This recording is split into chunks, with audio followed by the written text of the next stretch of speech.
마태복음 7장 1절에서 5절 말씀까지입니다.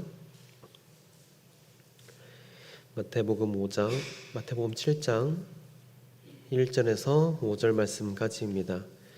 제가 가진 성경 신약성경 9페이지에 마태복음 7장 1절에서 5절 말씀 다 찾은 줄 알고 저 한 절, 성도님들 한 절, 마지막 절은 다 같이 합독하도록 하겠습니다. 비판을 받지 아니하려거든 비판하지 말라. 너희가 비판하는 그 비판으로 너희가 비판을 받을 것이요 너희가 헤아리는 그 헤아림으로 너희가 헤아림을 받을 것이니라.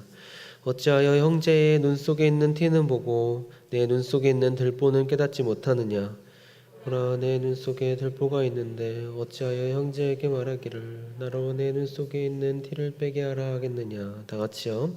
외식하는 자여, 먼저 내 눈 속에 들보를 빼어라. 그 후에야 밝히 보고 형제의 눈 속에서 티를 빼리라.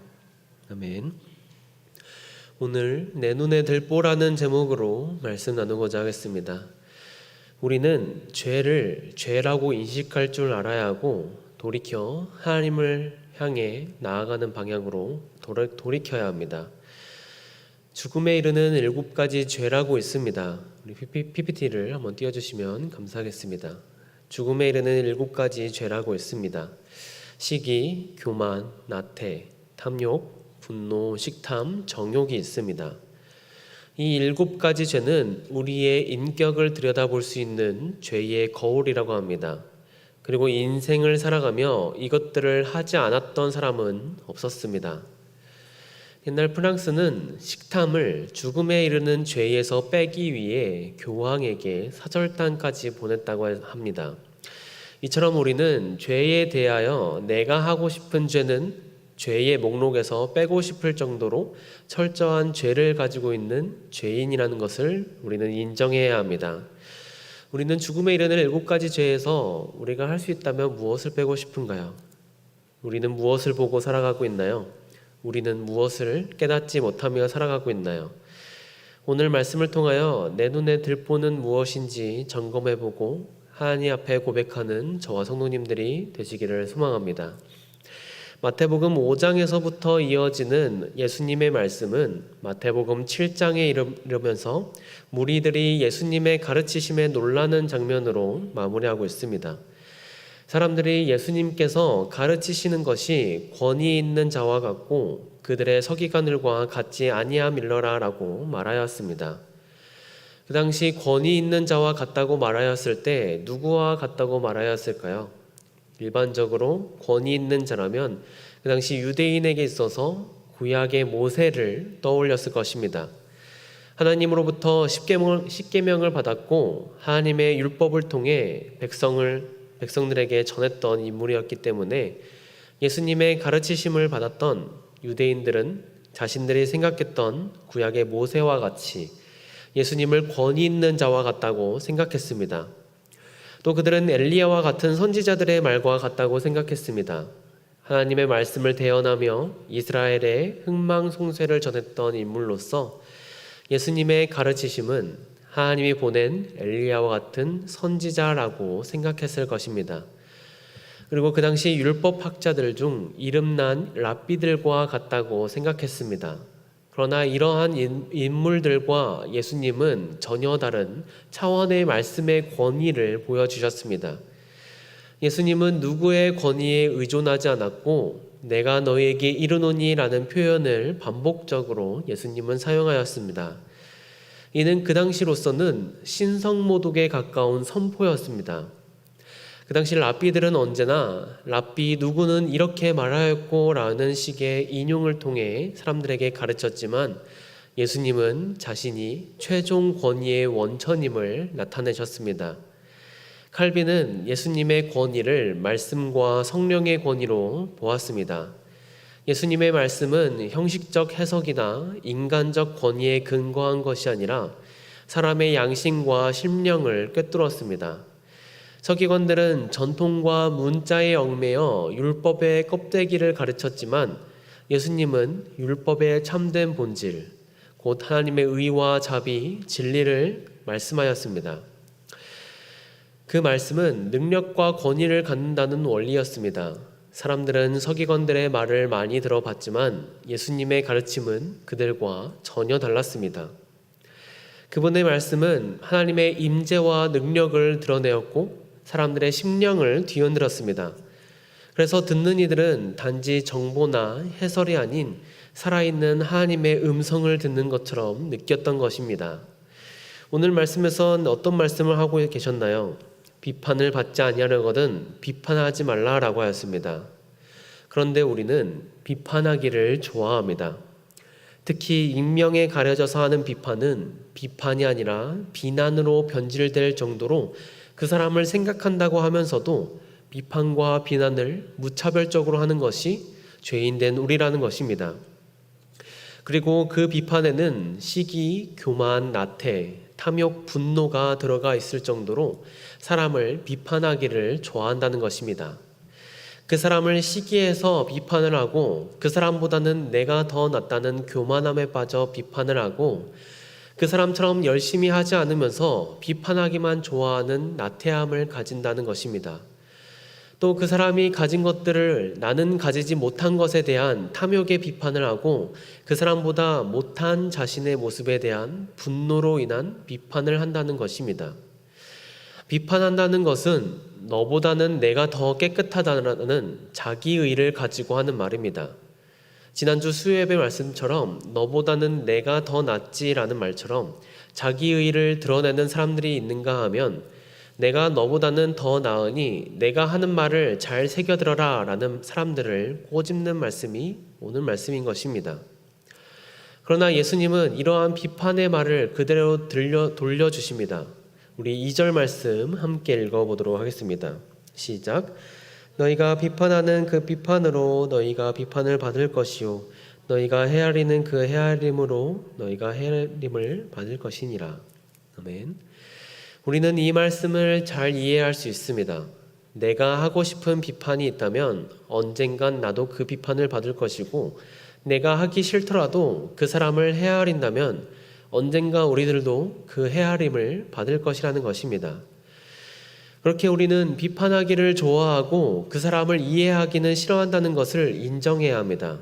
더구나 나에게 원수와 같은 사람이 있다면 그 사람을 물어뜯는 것을 좋아하지 그 사람을 이해하는 것을 극도로 싫어합니다.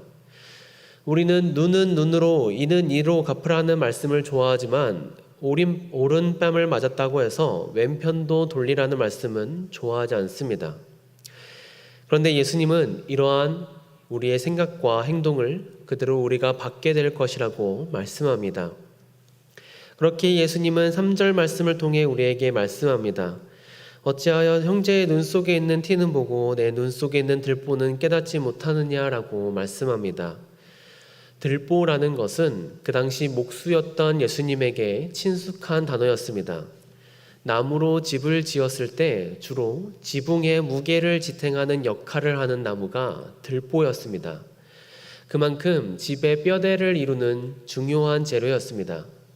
오늘 말씀처럼 티와 들보라는 표현에서 알 수 있듯이 자신의 큰 잘못은 보지 못하고 남의 작은 잘못만 나무라는 상황을 비유적으로 나타내시면서 우리의 죄된 마음을 꼬집는 말씀이었습니다. 4절 말씀에 내 눈 속에 들보가 있느니 어찌하여 형제에게 말하기를 나로 내 눈 속에 있는 티를 빼게 하라 하겠느냐 말씀합니다. 우리 눈은 세상을 바라보는 가장 중요한 신체 기관 중 하나입니다. 눈이 흐려지면 시력이 흐려지면 그만큼 판단력도 흐려지고 눈이 어두워지면 세상을 바라보지 못하여 다른 사람을 의지할 수밖에 없는 사람이 됩니다. 성경에서뿐만 아니라 오늘날 이 시대를 바라보지 못하고 자신의 고집으로만 살아가는 사람들을 보면 우리는 저 사람은 눈이 어두운 사람이야 라고 말합니다.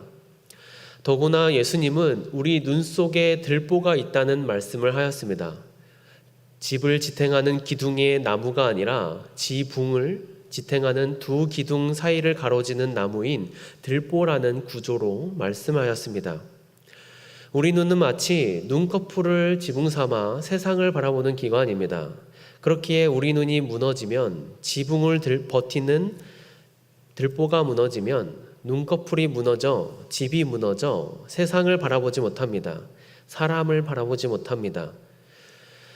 눈은 마음의 창이라는 말을 많이 들어보셨을 것입니다.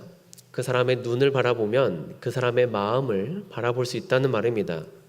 우리가 서로를 바라볼 때에 그 마음의 창에 작은 티끌이 하나 껴있다면, 먼지 하나가 껴있다고 그 사람을 깨끗하게 바라보기는커녕 작은 티끌 하나 있다며 그걸 끄집어내어 그 사람 자체를 더러운 사람으로 바라본다는 것입니다. 예수님은 우리의 죄된 마음을 끄집어내어 서로가 서로를 헤아리지 못하고 서로를 비판하고 더 나아가 비난하고 서로를 헐뜯는 세상으로까지 변질된 안타까운 현실을 마주하게 하십니다. 오늘날 우리는 남자와 여자가 서로 이해하지 못하고 서로 헐뜯는 세상 속에 살아가고 있습니다. 남자들의 군대의 고통을 아내 모르네, 여자들의 출산의 고통을 아내 모르네 이해하려고 하지 않습니다. 공동체 속에서도 서로의 재산이 얼마인지, 서로의 직업이 무엇인지, 서로의 능력이 무엇인지만 바라본 채 비교 대상으로만 바라보고 살아가고 있습니다. 누가 더 우월한지 우쭐댄 채 살아가고 있습니다. 예수님 당시 시대라고 달랐을까요? 사람들 앞에서 나는 기도할 수 있다라며 외식하는 자들이 있었습니다. 남들보다 더 큰 재물, 남들보다 더 많은 11조, 더 좋아 보이는 제사, 남들보다 더 많은 성경 지식이 있다며 우쭐하던 그 당시 시대의 종교 지도자들이었습니다. 나보다 못한 신앙생활을 하는 사람들 앞에서 너 그렇게 신앙생활 하는 거 아니야 라며 비판하는 자들 앞에서 예수님은 너 자신의 눈 속에 있는 들보를 깨달으라며 오늘 말씀을 하고 계십니다. 우리는 정확히 무엇에 대해 용서받아야 할까요? 루이스 스미즈라는 사람은 이렇게 말했습니다. 우리 함께 읽어보도록 하겠습니다. 시작. 우리의 죄는 구체적이지 않으면 죄의 바다에서 익사한다. 당신은 정확히 무엇에 대해 용서받아야 하는가?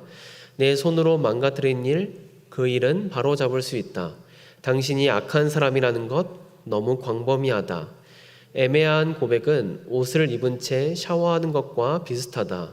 벌거벗는 창피함은 피할 수 있지만 깨끗해질 수는 없다. 라고 루이스 스미즈라는 사람은 이렇게 말하였습니다. 이처럼 교회 안에서 우리는 애매한 죄를 고백하기 십상입니다. 주님, 저는 죄인입니다. 오늘 큐티를 못했네요. 일에 치여 주님께 기도하지 못했네요. 자신이 죄인이라고 고백은 하는데 죄를 고백하지는 않습니다. 죄에 대한 고백이 피상적이면 우리가 받는 은혜의 경험도 피상적일 수밖에 없습니다. 우리는 자기 반성 또는 죄에 대해 되돌아볼 때조차 내가 죽을 만한 죄인이라는 것이 아닌 오늘 내가 잘못한 것에 대한 반성만 하게 됩니다. 그리고 나는 주님 앞에 나아가 회개했다라고 생각하기 쉽습니다. 우리는 어떻게 죄를 죄로 바라볼 수 있을까요? 마틴 루터가 선호한 방법으로는 십계명을 사용한 철저한 자기 반성이 있습니다. 십계명을 통해 오늘 내가 하나님을 사랑하지 못했던 것은 아니었는지, 이웃을 사랑하지 못했던 것은 아니었는지 십계명을 살펴보며 자기 반성을 하는 것입니다. 우리는 남들에게 가한 상처보다 남들에게 받은 상처를 더 잘 기억합니다. 따라서 우리는 오늘도 하나님의 말씀 앞에 우리 자신을 정직하게 세우고 십계명을 거울 삼아 나의 죄를 애매하게가 아니라 분명하게 직면해야 합니다. 그럴 때에야 비로소 우리는 값없이 주어지는 은혜의 깊이를 알고 진정한 회개의 눈물을 흘리며 다시금 십자가 앞으로 나아갈 수 있습니다. 애매한 죄의 고백이 아닌 정직한 참회가 우리를 은혜의 바다로 이끌어 주십니다. 우리는 형제의 눈 속에 있는 작은 티 하나라도 있으면 그 눈을 바라보지 못하고 비판하고 싶어 합니다. 우리는 외식하는 자로서 우리 눈 속에 있는 들보를 깨닫지 못합니다. 예수님은 우리의 눈을 온몸의 등불이라고 말씀하였습니다. 그리고 우리의 보물을 땅이 아닌 하늘에 쌓아두라라고 말씀하였습니다. 바로 이전 말씀인 마태복음 6장에서 하신 말씀이었습니다. 우리 눈은 무엇을 보며 무엇을 하늘에 쌓아두고 있나요? 형제에 대한 사랑인가요? 아니면 형제에 대한 비판인가요? 우리는 서로의 티를 보지 말고 우리의 들보를 깨달아 들보를 빼어내야 합니다. 그래야 비로소 하늘의 보물을 쌓아둘 수 있습니다. 우리들이 비판을 하기 좋아한다면 언젠가 우리들도 비판을 받을 것이고, 우리가 우리의 원수들조차 헤아린다면 우리도 누군가의 원수여도 우리를 헤아림을 받을 것이라는 예수님의 말씀을 기억해야 합니다. 그렇지만 우리는 종종 이 말씀을 오해해야 합니다. 비판하지 말라고 하셨으니 그 어떤 잘못도 말하면 안 되는 거 아닌가? 하지만 예수님의 뜻은 모든 판단 전체를 금하신 것이 아니었습니다. 예수님은 사랑 없는 정죄와 외식에서 비롯된 판단을 경계하신 것입니다. 우리는 죄와 거짓을 분별해야 합니다.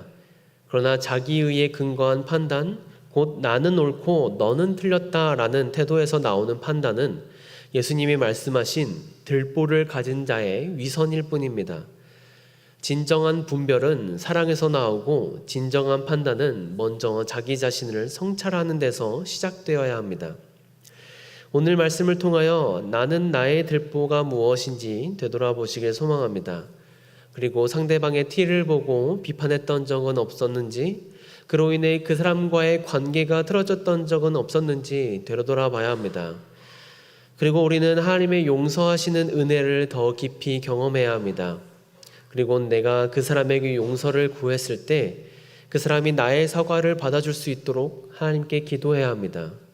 형제에게 사과할 일이 생기거든 재물을 내려놓고 형제에게로 가서 그 관계를 회복하라라고 예수님은 말씀하셨습니다.